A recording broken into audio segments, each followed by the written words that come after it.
Tout d'abord, c'est une opération face à une attaque sans précédent de République iranienne contre Israël, puisque, comme vous l'avez dit, plus de 330 objets ennemis ont été interceptés par les forces de Tsahal avec la collaboration et la coordination de l'armée de l'air américaine, britannique, française, également d'autres pays autour de nous. Ce qui a été fait au niveau de l'interception est unique au monde. Nous devons vraiment saluer le courage, également l'efficacité des pilotes de chasse de l'armée israélienne.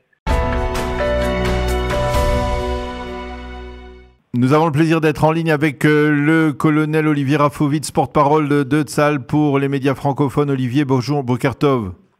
Boker Tov, Daniel, bonjour à vous. Merci d'être avec nous ce matin. Le porte-parole de Tsahal l'a annoncé durant la nuit. C'est un retour à la normale après 2 journées, on va dire, de tension et d'instructions particulières liées à l'offensive iranienne contre Israël. Disons que les limitations au niveau de la défense civile depuis coup d'arrêt, les limitations ont été retirées, mais nous sommes toujours, ne l'oublions pas, en Israël, dans une guerre contre le Hamas. Il y a toujours 133 otages aux mains du Hamas, des opérations dans la bande de Gaza contre le Hamas, toujours des menaces. Hier soir, ne l'oublions pas, il y a eu l'activation de Kippat Barzel version maritime, pour la 2e fois au niveau opérationnel, contre une cible au large d'Elat. Donc, il y a des changements cette nuit au niveau de la défense civile, au niveau de ce qu'on appelle du picou d'Oref, mais la situation n'est pas encore une situation normale. Alors, je voudrais avec vous que l'on revienne, Olivier Rafovitz, sur cette nuit tout à fait particulière. Tout le monde parle de nuit historique entre samedi et dimanche, au cours de laquelle les Iraniens ont lancé cette offensive avec plus de 300 missiles et drones contre l'État d'Israël. Quelles sont les conclusions que vous pouvez tirer en tant que représentant de l'armée israélienne? Tout d'abord, c'est une opération face à une attaque sans précédent de République iranienne contre Israël, puisque, comme vous l'avez dit, plus de 330 objets ennemis ont été interceptés par les forces de Tsahal avec la collaboration et la coordination de l'armée de l'air américaine, britannique, française, également d'autres pays autour de nous. Et ce qui a été fait au niveau de l'interception est unique au monde. Nous devons vraiment saluer le courage, également l'efficacité des pilotes de chasse de l'armée israélienne, les soldats et les soldats et officiers de l'armée de l'air dans la défense antiaérienne, que ce soit Dôme de Fer, la Fronde de David ou Flèche, qui ont été capables de faire ce qu'aucun autre pays dans le monde n'a su faire dans l'histoire militaire, d'être capable d'arrêter avant que cela touche le sol des centaines de cibles, comme des missiles de croisière, qui sont des missiles qui peuvent avoir une charge explosive importante, qui arrivent d'Iran ou d'autres pays comme le Yémen ou l'Irak, et qui suivent la topographie du terrain pour éviter les radars et ensuite essayer de toucher des cibles. Tous ceux-ci ont été touchés en dehors des frontières d'Israël, ainsi que les centaines de drones suicides, les mêmes d'ailleurs que sont utilisés contre l'Ukraine et qui font des ravages. Et il y a eu quand même quelques missiles balistiques qui ont réussi à atteindre leur cible, entre autres la base de Fatim dans le sud, une base aérienne, mais très peu de dégâts.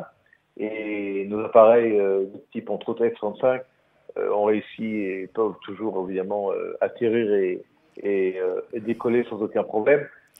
Alors, oui, je voudrais. Bon, allez-y, je vous en prie, allez-y. Non, je voudrais juste que vous nous dévoiliez, si vous pouvez, quel est le degré de préparation pour parvenir à une telle performance de la part des services de renseignement israéliens, de la part des départements de technologie de l'armée israélienne. Expliquez-nous comment on prépare une telle opération. Ça fait des années, on parle d'ici de préparation sur des années, plus de 10 ans. Où l'armée israélienne, l'armée de l'air et les services de renseignement, mais également tout ce qui est développement technique et technologique de haut niveau, travaillent main dans la main avec l'industrie militaire israélienne, entre autres Raphaël, Tassia, Virit, Elbit et d'autres encore que je ne peux pas citer ici, qui ont réussi à mettre au point un parapluie unique au monde, je répète, unique au monde, pour la protection et la défense des Israéliens. Mais il faut quand même à tout cela ajouter le renseignement. Il faut ajouter ici une collaboration, une coordination extraordinaire avec les Américains. Je vous rappelle qu'il y a ici, dans le Moyen-Orient, entre autres, depuis les accords d'Abraham, des éléments importants qui font qu'il y a des coordinations au niveau du renseignement des radars dans un terrain où il y a des menaces, comme les menaces iraniennes, mais également des menaces d'autres groupes terroristes qui menacent pas seulement l'État d'Israël, mais d'autres pays. Donc tout cela réuni est arrivé, je dirais, à maturation, à conclusion dans la nuit, il y a donc 2 jours, et qui est déjà ressenti dans le monde comme une performance technologique unique au monde, et qui a mis, je dirais, à défaut, heureusement, les attaques iraniennes. Imaginez-vous un instant, Daniel, que 300 missiles, drones attaquent Israël et qu'Israël n'a pas cette capacité de protection. Ce serait une catastrophe. Et les Iraniens ont voulu ici toucher les Israéliens, la population israélienne. Mais encore une fois, nous avons été à la hauteur de la menace.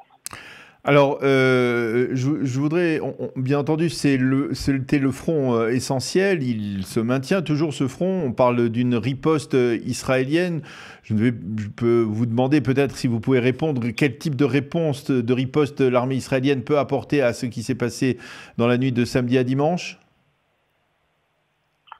On peut poser la question, mais je ne peux pas répondre à ces questions. Et de toute manière, le gouvernement israélien est le seul et unique souverain pour décider de la réaction et de la réponse. Dans ce cadre-là, Tsahal va proposer des options.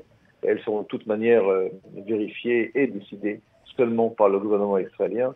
Il faut voir que depuis des années, l'Iran parle de guerre contre Israël, parle de vouloir détruire Israël, parle de vouloir faire disparaître Israël de la carte du monde. Je vous rappelle, Ahmadinejad, il y a des années déjà, le président iranien qui disait qu'il fallait to wipe out, ce qui veut dire en anglais détruire, éliminer l'État d'Israël. Israël n'a jamais dit cette chose-là. Nous n'avons jamais été en guerre avec l'Iran, nous n'avons jamais dit qu'il fallait que l'Iran disparaisse. Et par rapport à cela, eh bien, Israël se défend, se protège, Israël agit, et souvent Israël doit agir, je dirais, de manière plus inventive, plus intelligente, plus discrète contre des menaces, peu importe d'où elles viennent. Et là, s'il y a riposte, s'il y a réaction, de toute manière, elles seront décidées par le gouvernement israélien. Alors, on a annoncé, le porte-parole de Tsahal également, a annoncé la mobilisation de 2 brigades de réservistes pour la bande de Gaza. Comment interpréter cette décision? Est-ce que c'est en perspective d'une opération à Rafah ou plus généralement une volonté de renforcer les forces de Tsahal à l'intérieur de la bande de Gaza?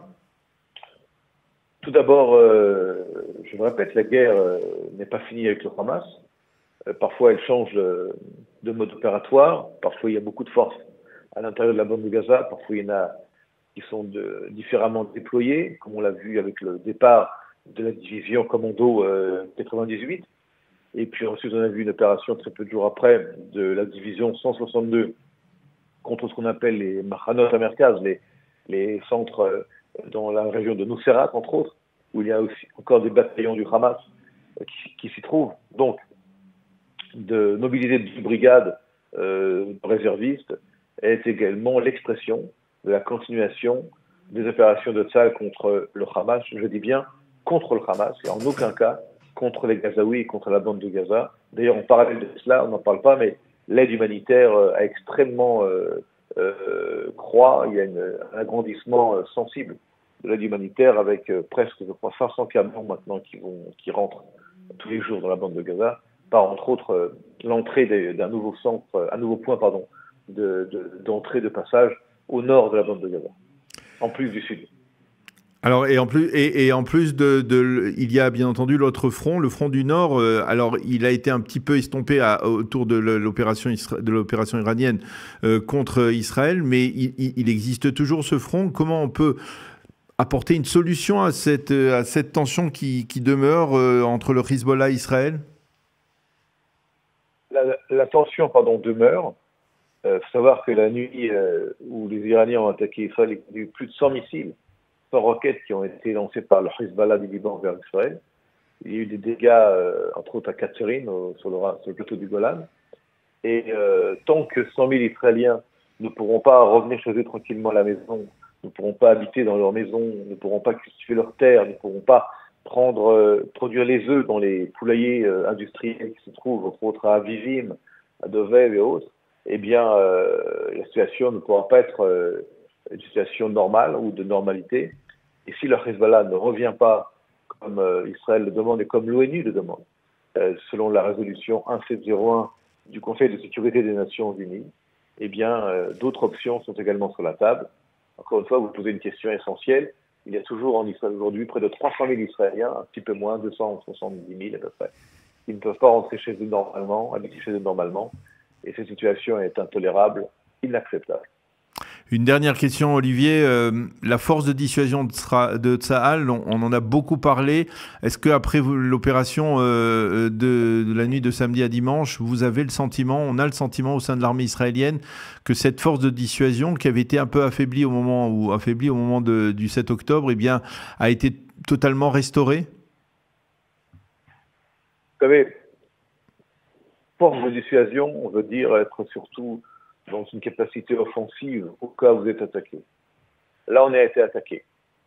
Et on a utilisé non pas la force de dissuasion, mais la force d'élimination, d'interception et de destruction des éléments ennemis. On n'est pas du tout encore dans une situation où Israël a montré non pas ses capacités défensives, mais ses capacités offensives. Et il est clair que aujourd'hui, dans la région, dans cette guerre depuis plus de 6 mois qui dure contre le Hamas, Israël utilise une toute petite partie de sa force. C'est pas le but ici. Je répète, on est en guerre avec le Hamas, pas avec tous les ennemis d'Israël. Et pour ce qui est de l'Iran, les Iraniens, dans les rues de Téhéran, on a vu les images, ont crié, enfin pas tous en tout cas, ceux qui soutiennent le régime ont crié victoire, ont brûlé des drapeaux israéliens, ont brûlé des drapeaux américains, sont rentrés dans une espèce d'hystérie que nous connaissons malheureusement dans les groupes terroristes ou dans les pays qui prônent le salafisme et la destruction d'Israël comme idéologie. Il me semble que les Iraniens comprennent que Israël, d'abord, n'est pas seul, très important, et que Israël reste une puissance régionale, voire mondiale, de premier plan. Et au-delà de ça, je préfère ne pas continuer. Oui, on a bien compris. Merci beaucoup, colonel Olivier Rafovitz, de nous avoir éclairé donc sur ces derniers développements après l'offensive iranienne déjouée par l'armée israélienne dans la nuit de samedi à dimanche. Merci beaucoup d'avoir été avec nous ce matin. Bonne journée, à bientôt. Merci à vous aussi, Daniel. Bonne journée.